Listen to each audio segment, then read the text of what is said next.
Welcome back, clever home buyers. So the REIQ contract of sale.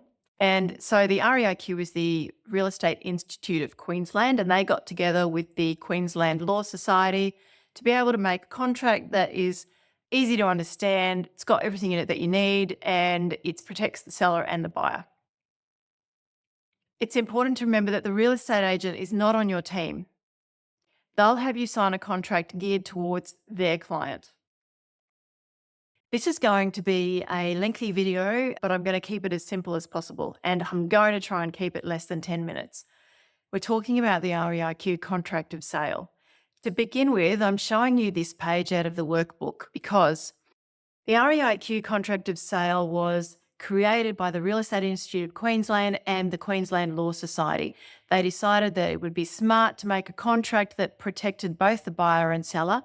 It was a standard contract. It is a standard contract that includes everything that needs to be in a contract to buy a home, and it provides for a lot of flexibility. You could put this in, take this out, change that, put in what you think is right, blah, blah, and then you sign it, and that's the contract. So it's a great idea.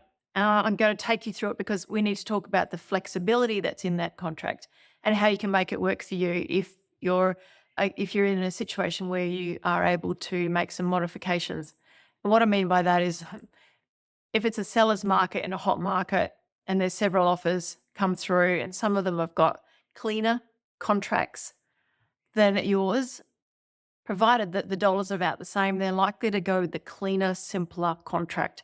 But if you're placing an offer on a home and you're the only offer, then you've probably got the ability to negotiate a bit more favorable contract terms for you.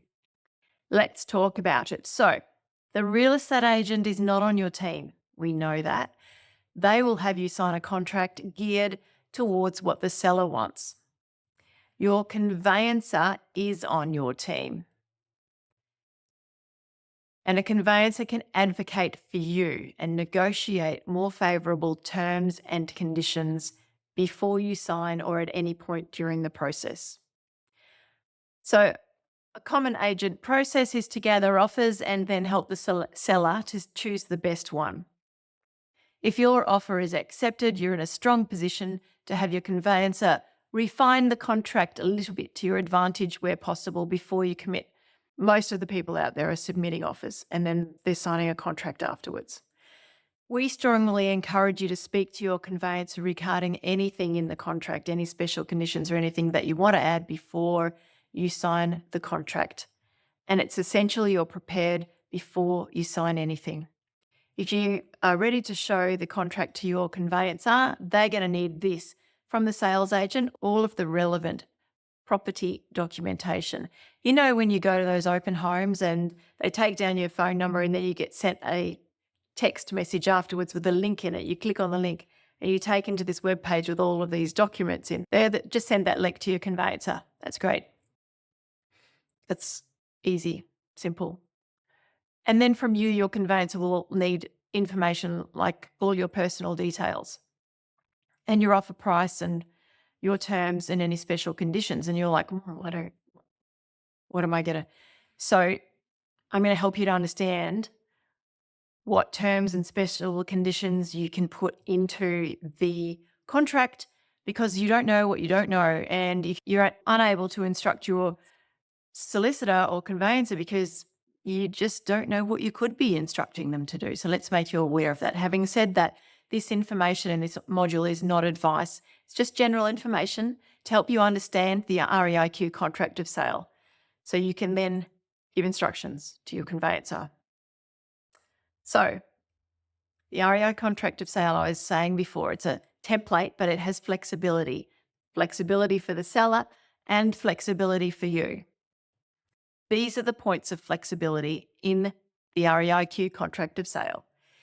The first one is excluded fixtures. What's the seller taking with them? The next one is included chattels. What is it that you want them to leave behind? Another one, the purchase price. This is the obvious area for negotiation, but that will be stated in the contract clearly, as will your deposit.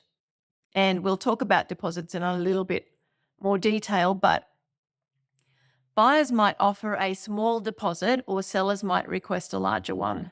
The combined amounts cannot add up to more than 10% of the purchase price in Queensland. In a seller's market, a larger deposit may demonstrate your commitment. However, if you cancel the contract during the 5-day cooling off period, you may lose a percentage of that deposit. All right, so we'll flesh all of this out.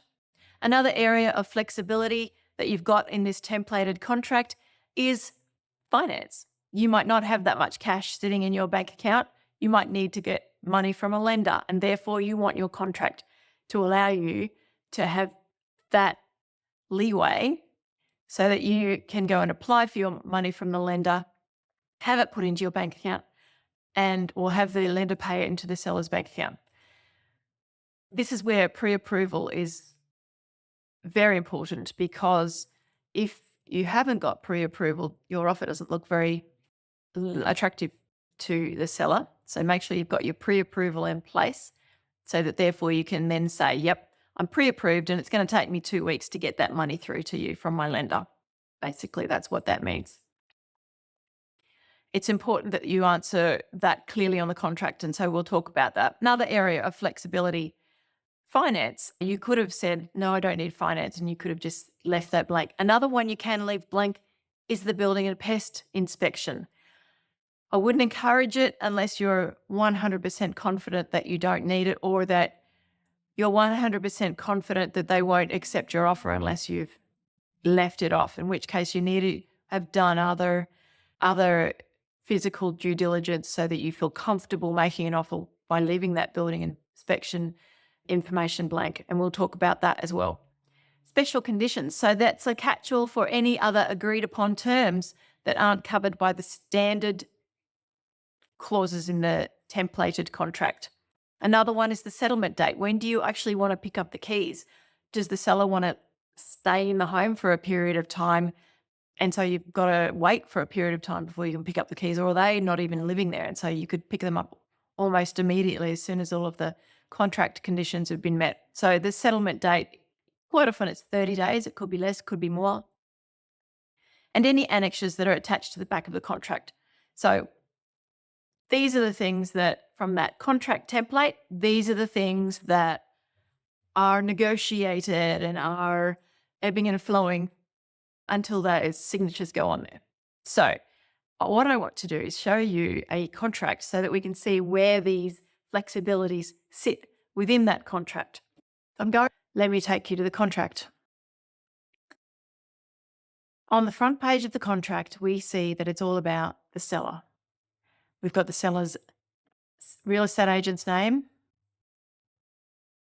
We've got the seller's names, Bronwyn and Jay, and their solicitor would be listed there as well.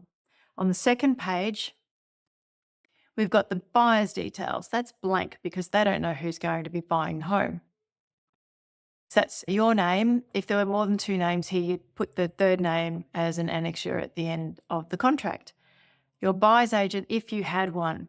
If you're studying my online course and you've not hired me as your buyer's agent, if I'm just teaching you or coaching you, then you would leave that blank. Your solicitor will go here. That's your conveyancer or solicitor. And of course, the property address is here. This detail here is particularly important, the title reference, as is the street address, the entire address. You don't want to buy someone else's home. So that's page 1 is all about the seller. Page 2 is all about the buyer. Page 3, this is where we start to see the flexibility in the contract. It could be laid out more pretty, I know. But once we get past the ugly layout, for those of you who use Canva or are graphic designers, we get to see the flexibility within this contract. And so this point here, they're asking you the excluded fixtures, the things that the seller is taking with them, the included chattels, the things that the seller is leaving behind. Good, that makes sense. This part is about the price. The deposit holder, that will always be the real estate agent, and it's their trust account. So the fact that we don't have these details yet is not that important. The purchase price, however, that is the price that you are offering or have agreed to pay for the home. Now, the deposit, we go into deposits in more detail in a separate small video. Basically, the deposit, if you fill out a form, that's this. That's your deposit. So what we do is we break it into an initial deposit and a balance deposit. Generally have the first one smaller than the second one. And we talk about deposits in an extra video. The next thing is finance. If you're not seeking finance approval from a lender, you don't need to fill this in. If you are seeking finance approval from a lender, you need to fill in each one of these 3 lines. If you omit one of these 3 lines, it doesn't work. We need to know all 3 bits of information in order to make this contract subject to finance. And so therefore you can read it here unless all of these 3 amounts, these 3 lines are filled out, the clause does not apply. So you want a finance clause, you make sure you fill out each of those. If you're confused, speak to your buyer's coach or your conveyancer. Building and pest inspection. Leave this blank if your contract will not be subject to a building and pest inspection. If it is subject to a building and pest inspection, you need to put the date that you will respond to the seller by. So, for example, if this contract is dated the 10th of July and you want a 7-day building and pest time frame, then the 17th of July would be the date that goes in here. Again, if you have a look at when you made an offer, it's going to say subject to building and pest, and it's going to ask if you how many days. Okay? Matters affecting the property. So, title encumbrances. What is an encumbrance? Okay, so an encumbrance is something that has a claim to that title. There's probably a better description of it towards the back of the book. Let me find it for you. Definitions, encumbrances. All right, encumbrances include unregistered encumbrances, statutory encumbrances, and security interests. Well, it doesn't really, does it? Your conveyancer is the best person to describe that for you if you find something written in this box. So I see written in this box is something to do with sewerage. I'm like, and it's a yes. Yes, there is an encumbrance and it's got something to do with water or sewerage. The best place to go to find out about that is if there is an encumbrance, there should be an annexure attached to the end of this contract describing it. Let's have a look. Oh, there is a document here saying, so the blue lines here are water pipelines and the red lines are sewer pipelines. So we can see there's a sewer pipeline. This is the block number 2, Kilcoman Street. There's a sewer pipeline runs through the back of the block. This is the front.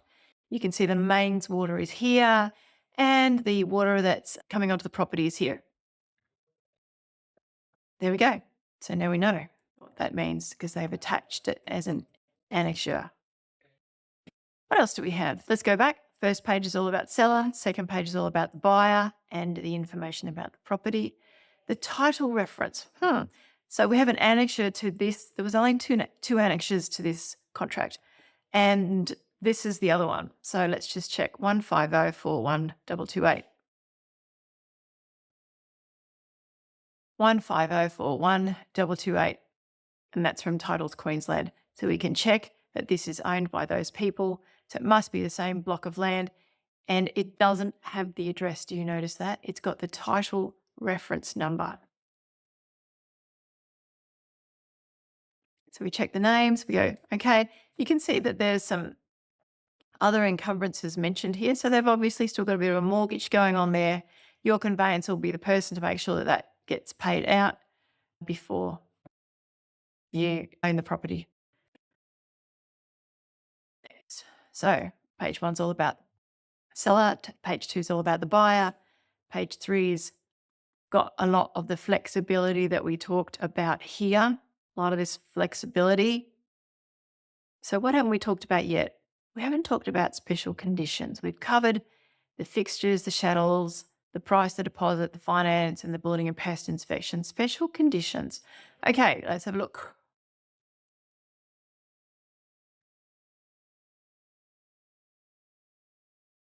We have to go through 2 more pages to get to the special conditions. So these special conditions are, there's actually some special conditions in this contract. And so if you're not a conveyancer, I would get your conveyancer to read these. I happen to know that these are fine. However, I just recommend you get your conveyancer to read about the special conditions. Settlement. So we go back to this document. We see after special conditions, we've got the settlement date. Settlement date is here. And when you filled out your offer form, you would have said settlement 30 days or other and some specific date. You know what's a good tactic? You just say, if it's of no concern to you, you can just say, within 21 to 60 days, I'll let the seller choose. If that's fine with you, then why not? That's going to make your offer that little bit more attractive without having to negotiate that. All right, so that's the settlement date. And then the annexures are after that. So obviously I have to go through all these little definitions and the annexures you've got to. So there were a couple of pages in there, weren't there? Let's go to them. So let's start again. Page 1 is about the seller. Page 2 is about the buyer with the property details down here. Page 3 is about some of the flexibilities. Page 4 and 5, they kind of snuck in there in between the special conditions and the settlement and the signatures. Let's talk about them. If your home that you're buying has got a tenant living there, this is really important. So this one, there's no tenant. But if there was a tenant, wow, we need to know all of this information here. Because if you're buying a home and there's a tenant in place, the last rental increase is very important to you because a tenant can only have its rent increase once every 12 months. So you need to know how much rent they're paying and you need to know who's looking after them if there's a tenant in place. No point buying a home you want to move into if the tenant isn't going to move out for 6 months. Is there a pool on the land? The answer is no, so wow, that's easy. If the answer is yes, then we need to look at the pool compliance. We have another video. Is it module 4? Where we look about our physical due diligence. Same with the electrical safety switch and the smoke alarm. Make sure that you watch that in module 4. Neighbourhood disputes. Seller is saying that the property is not affected by any disputes regarding dividing trees and fences. Okay, next page. This is only pertaining to the fact that if you were going to be, okay, this GST bit on this page is about whether or not the buyer is registered for GST. In other words, are you claiming it as a business who is registered for GST? The answer is probably no, unless you are. And then if you are you required or not required to make a payment of GST because of this purchase? And that's it. We do have all of these terms at the end of the contract, which are there to help you to understand everything we just spoke about. I do have a couple of sample offer forms here. This one is one for Harcourts, and they do not ask you to sign it. They're asking you for your name and address and information. They do have down here at the bottom any conditions if required. So if you're placing an offer and you want it to be streamlined and tempting to the seller, you would just say no, no, no. The trouble is that would be very tempting for the seller because that's a very clean offer. And if you're bidding for a home at an auction, it'll be under that. It'll be like that. There'll be no terms like that. So when you place an offer, you get to write it on an offer form or you get to stipulate this information on a contract. Let me find another one. That's another way of expressing an interest or placing an offer. And you'll notice at the bottom of this one, it does ask you to sign it. You don't have to. There's a Ray White one, and you can see that they do have a buyer signature here, although it's not important. If you find that there's more than one person making an offer, they must ask you to sign this form here, which is simply proving that they told you that there was more than one person submitting an offer on this property. Because it's so important. I mean, if you think you're the only person placing an offer on that property, then you're going to sit back and wait for them to contact you because you think, wow, I've placed an offer. Now they're just thinking about it. Well, actually, they could be thinking about 3 or 4 other offers that they also received. And so you need to. So the sample special conditions that I've got here, we go to the blank contract and we go back to the area where we have these special conditions that we can list here. I want you to be aware of exactly what special conditions you could ask your conveyancer to put there. Always ask your conveyancer to word them for you.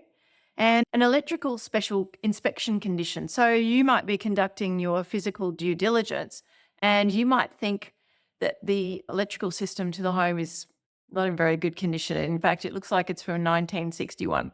So you might say to your conveyancer, I'm concerned about the electrical condition, the condition of the electrical system. Can we put in a special condition that says that, for example, the buyer can request an electrician to check the wiring and electrical systems within 5 days? Or a contemporaneous settlement condition. So this coordinates the settlement of 2 property transactions to occur simultaneously. For instance, the buyer you're purchasing a new home, but it's this home, the one you want to buy with this contract, but you can't buy it until you've sold your first home, the existing home that you own. So you could ask your conveyancer to say, well, actually, I don't want to be contracted to buy this one if this one doesn't sell in a certain period of time. That's what that means. Your conveyancer will word it appropriately. Pet approval condition. So imagine you're buying a unit in a set of units and you want to find out if you can have a dog, or you need a special condition so that you can have that approved, because you don't want to go buy a unit if you have to give up your beloved best friend. That would be very uncool. A soil test condition. Perhaps you want to do something with the property after you've bought it, but you're not sure if you can because you need the soil test to determine if you can do that with that block of land. Subject to sale condition, very similar to the one that we listed above. However, your conveyancer will potentially name them differently or word them differently. The due diligence condition. Now, this can be a catch-all. And if it's not a hot seller's market, if it's a buyer's market, you can actually put a special condition, which is a due diligence condition, saying something like you require a due diligence period of 14 days to conduct your due diligence and verify other things. What is your due diligence? I don't know. You can just say due diligence. If it was a seller's market and they received multiple offers, they're probably not going to like that being a special condition of the contract, because it opens them up to a lot of, well, they don't know what your due diligence will be. So it could be anything from checking the tree roots to, for example, a third could be a due diligence clause providing 21 days for the buyer to assess the property's suitability for a specific business use. So that's a catch-all condition, which can be quite powerful for a buyer if it's in a buyer's market. Other sample special conditions is a sunset clause. Now, I would never begin to even attempt to word this correctly. However, an example of a sunset clause, quite often they're used for off-the-plan properties, okay? So these are homes that are sold before construction is complete, such as apartments, townhouses, or house and land packages. And the sunset clause sets a deadline for the developer to complete the construction. So you've put your deposit down on a house and land package and you're supposed to have it finished within 18 months, and it's not. So then you can get out of that contract because the home wasn't ready for you. That's one way that you can do it. I think they've recently changed it because there were developers who were cancelling contracts because homes the prices of property had gone up so much recently that they were not making as much money as they could. So they were using it to get out of contracts that way and then resell them to other people who were going to pay more. Early possession allows the buyer to take possession of the property before settlement. So that means that, okay, you've got nowhere to live and the sellers don't live there anymore. So they're saying, okay, in the contract, you can move in before settlement. We don't mind. That is something that could be put in as a special condition. Another one is a rental guarantee. So the sellers might stay on and rent the property from you for a while. Maybe you outline that could be 6 months or 6 weeks, paying you rent whilst they stay living in it until they move out. Maintenance. So a special condition in the contract might be that the seller has to conduct specific maintenance responsibilities before settlement, and that's just outlined in the contract. And so I've also got a link here, and amazing, this link. It is by 2 different conveyancing firms, and you can hop in there and have a look at their special conditions that they have actually worded in terms that conveyancers use that you could copy and paste into your contract. It's not what I'd recommend, but you can have a look at that, and that might give you some insight into what you can then request your conveyancer to put into your contract, because I'm just making you aware of it. They are making you aware of it. It's up to you to go and make your own conveyancer aware of it. Okay. Now, that's enough about the special conditions in a contract. I'm now going to cover the cooling off period and do that in a separate video. This video is about the cooling off period. So in the REIQ contract of sale, the buyer is granted a 5-day cooling off period unless the contract is under auction terms. And what that means is that there's no cooling off period. Under the fall of the hammer, you've bought it, whether you can afford it or not, whether you can get loan for it or not, whether you haven't conducted a building and pest inspection, it's riddled with termites or not. You've bought it under the fall of a hammer at auction. There is a cooling off period if you have bought it under any other condition, unless you waived that cooling off period. So in Queensland, a cooling off period of 5 business days starts the day the contract is signed by both parties. For contracts that arrive on a weekend or a public holiday, the cooling off period starts on the next business day. The cooling off period still begins if a representative signs on the buyer's behalf. So if you had your buyer's agent sign on your behalf, it still starts at the same time. If there's a dispute, the seller or their agent, the sales agent, must prove when they delivered the contract and it was signed. So you can imagine if you think you've got 5 days in your cooling off period, and at 5 p.m. on the final day, you say, okay, yep, sorry, I want to take advantage of the cooling off period and cancel the contract. And they were like, no, that was yesterday. So you've got to be quite clear on that. Your rights under the cooling off provision in the REIQ contract of sale allow you sufficient time to investigate the property or rectify issues with the contract, particularly if you have any concerns about the property, including the property value. You may also wish to fully investigate any insurance issues in relating to the property, including cost and availability of insurance.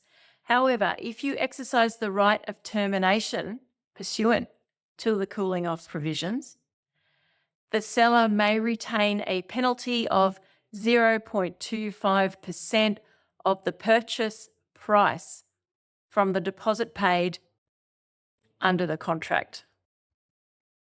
And do some maths. So if I get out my trusty calculator, which, I'm a calculator girl, I'm old-fashioned. So say it's a $1 million property, and we want to know what 0.25% is. That's $2,500 that they can keep from your deposit if you pull out during the cooling off period.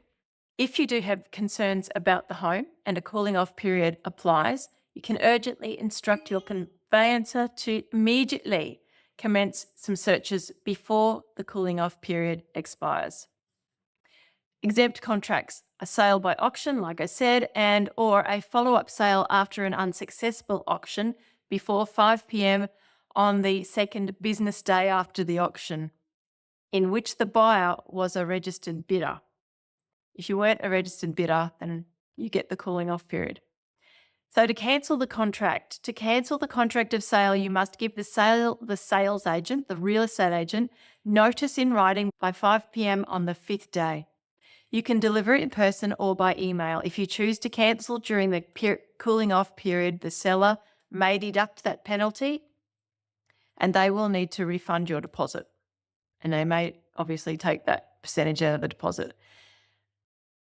If you then later decide you would still like to purchase the property, there is a risk that the seller will not be willing to enter into another contract with you. And so involve your conveyancer from the beginning if you think you need to take advantage of your cooling off period. Welcome back, clever home buyer. This time I'm talking about deposits. So this video is about understanding deposits. And they can be a little confusing. Most people pay 3 deposits. The first one is the initial deposit and the second one is the balance deposit. That is the amount that you say when you place your offer, this is my deposit. It's broken into 2 amounts. Okay? So in order to explain this in a little more detail, I'm going back to that contract that we had before, the blank contract. And down here, you can see it says initial deposit, and then it says balance deposit. The initial deposit is due when you sign the contract. The balance deposit is usually paid when the contract goes unconditional. That means that all the conditions on the contract have been met and we're just waiting until settlement occurs. Generally, there's a bit of a celebration when the contract goes unconditional because unless something goes wrong at settlement, usually we're there. So your deposit, this amount, is broken into an initial deposit and a balance deposit. And let me show you. So if you make an offer, it's asking you for your deposit. That amount there is this amount here, broken into 2 areas. Now, how do you know how much to put in either? I know. So let me explain first a little bit more about what each one is. So I'll go back to our workbook. The initial deposit is a refundable deposit when you sign the contract. This deposit is paid within 24 hours of signing the contract and it's paid into the real estate agent's trust account. They will let you know what to pay and when and where. And what to pay depends on what has been placed into this area of the contract. Now, the balance deposit, once the contract goes unconditional, you pay a second deposit to the real estate agent. So you're like, okay, how do I know which is which?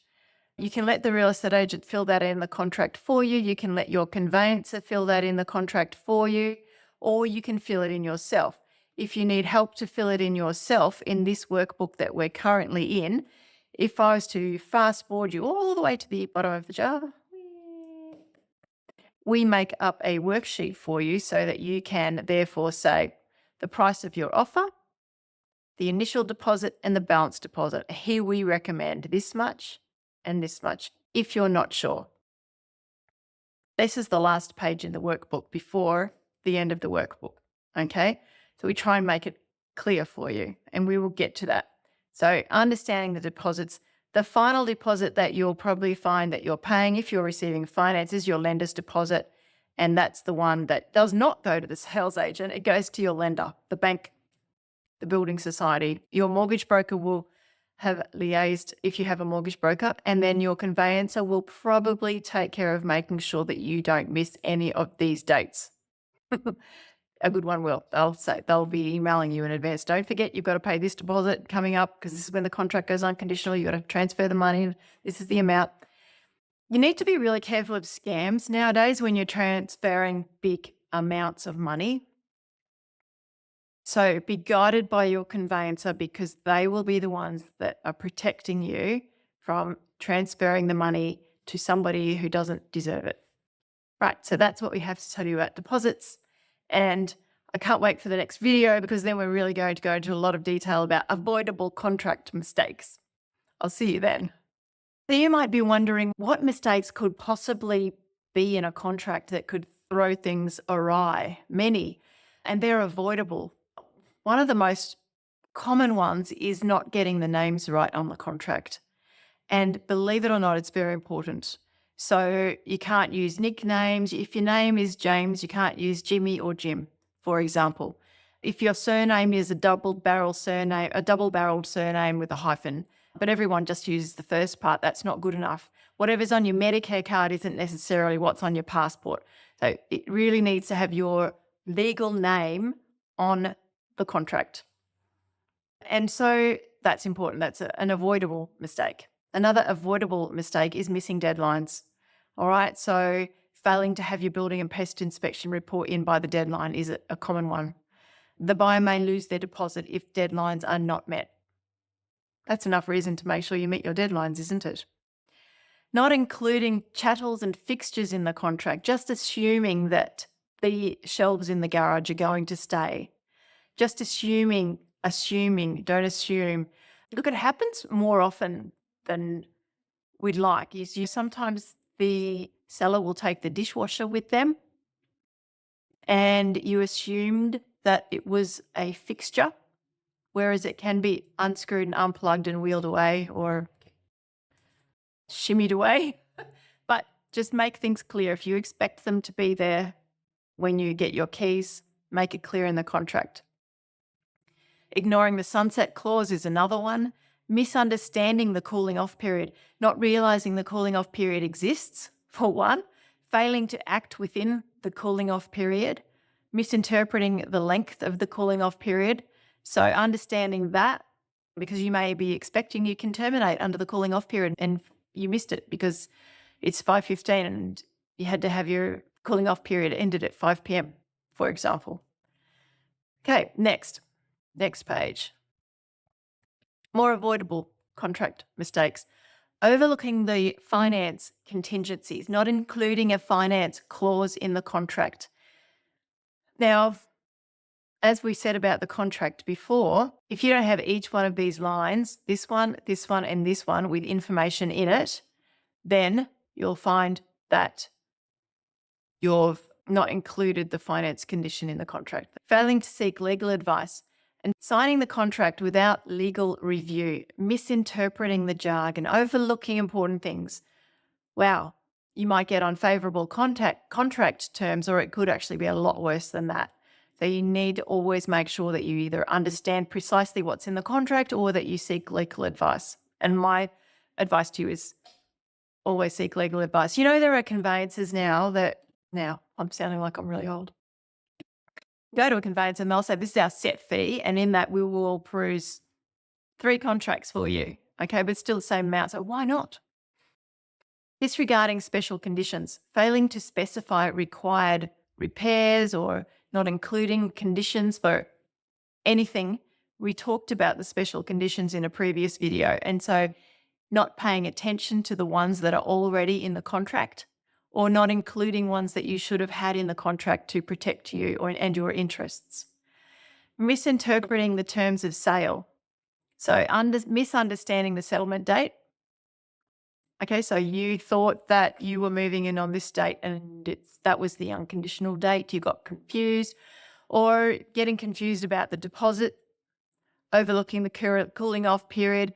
So misunderstanding the inclusions and exclusions, and make sure we understand the terms of sale. Failing to include the annexures. Remember that contract we showed you earlier had annexures in it. Making sure that that information is included in the contract. If in doubt, obviously your conveyancer is your best friend in this situation, clearly.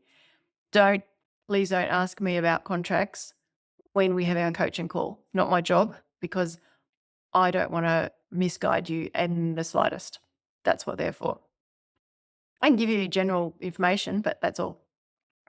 Overlooking title issues, okay? Not verifying the property's title. We talked about that before. When you open up a contract and you're looking at the front page of that contract and the second page, and we're looking at the title reference number here, the sales agent may have put that incorrectly, in which case you've just bought somebody else's land. It's not that stupid. It's not that funny. Okay? Let me read what's written here. Not verifying the property's title, overlooking easements and encumbrances. ignoring boundary disputes, failing to check for outstanding mortgages or liens. Problems cause legal disputes over property ownership. Right. There's more avoidable contract mistakes. Incorrect deposit handling. Okay. So not paying the deposit on time and paying the wrong deposit amount. Failing to provide proof of payment and not understanding the refund conditions. Okay. So yeah, I mean, you might not get all your deposit back. Just understand that. Inadequate insurance coverage. Okay.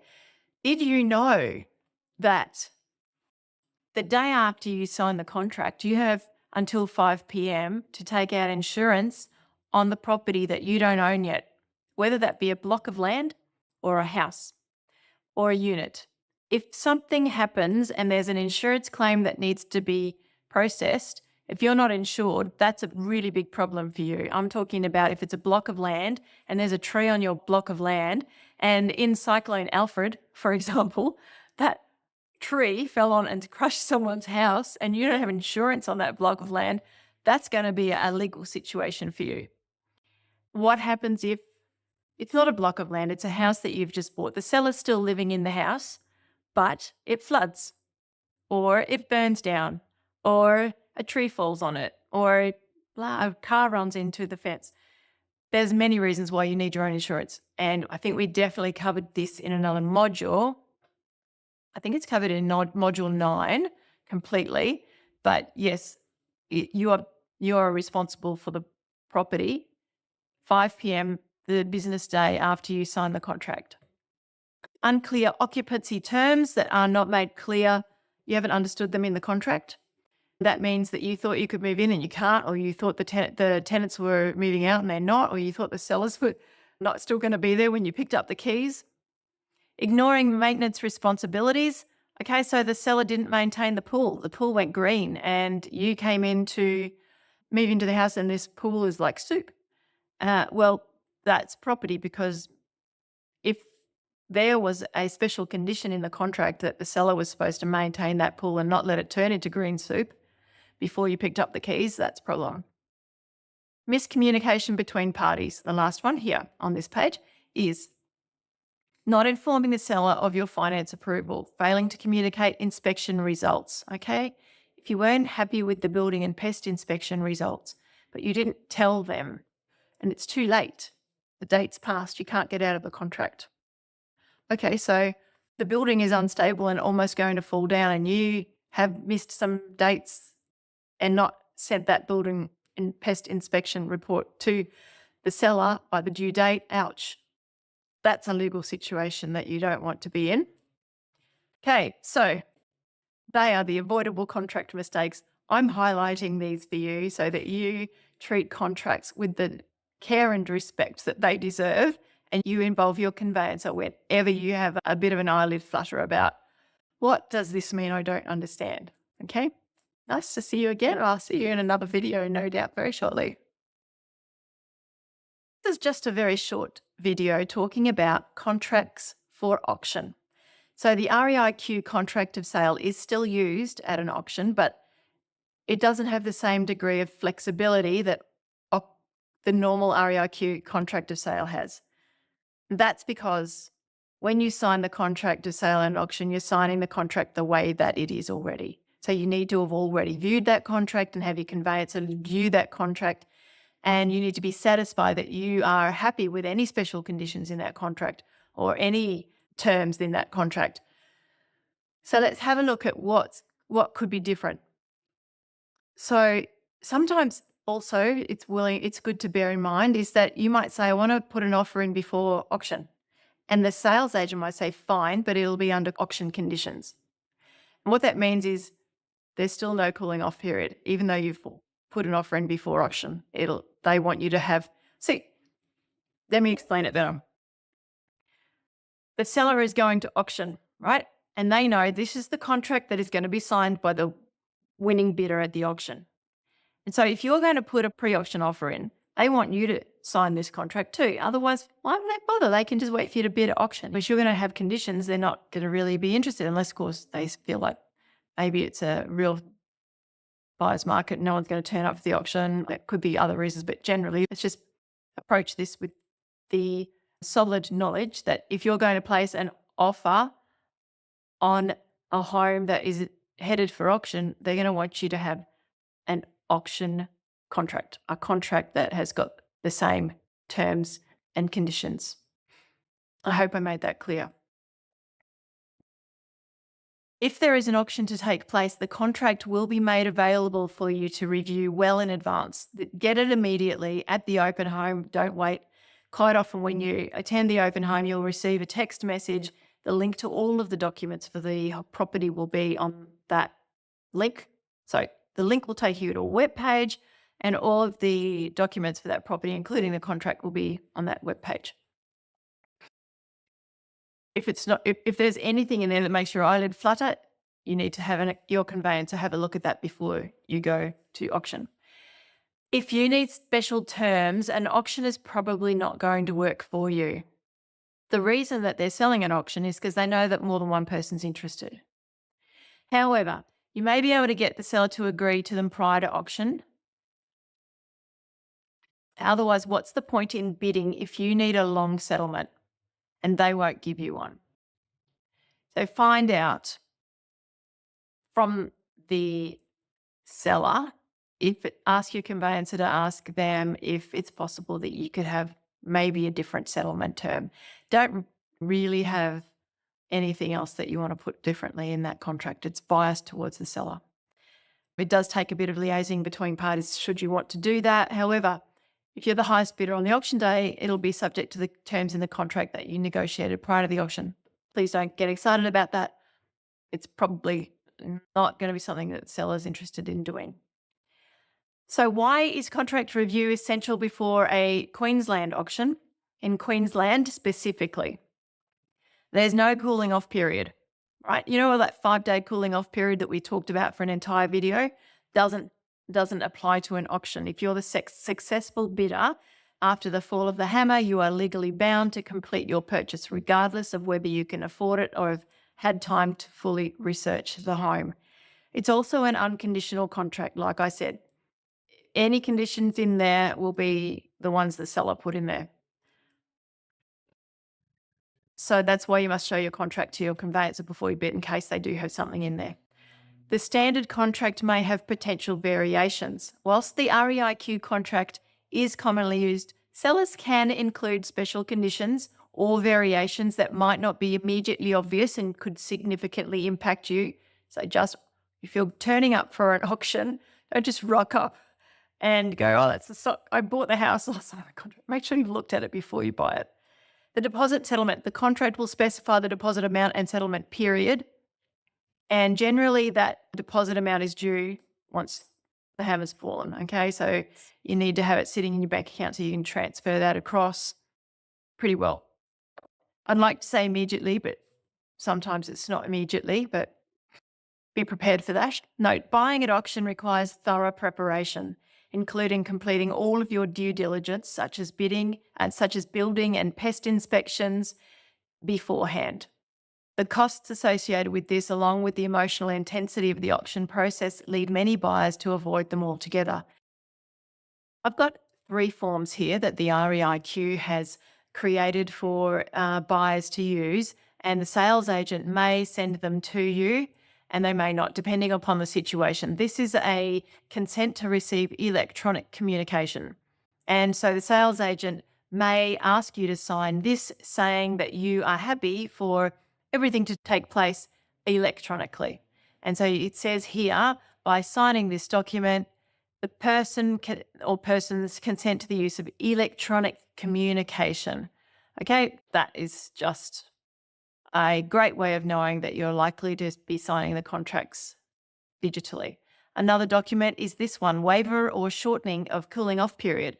So if you are waivering your cooling off period, you can ask for the sales agent to give you a copy of this form so that you can supply it with a little bit more weight, saying I'm waivering my cooling off period and I'm submitting a contract under auction conditions.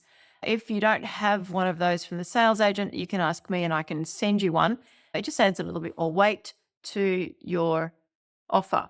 Another one that you should be aware of is that a sales agent should ask you to sign this form to verify that they've made you aware that yours is not the only offer on the table, that the seller is considering more than one offer, and that you are aware that this is a multiple offer situation. Great. Just wanted to make you aware of those 3 little forms that can be quite helpful.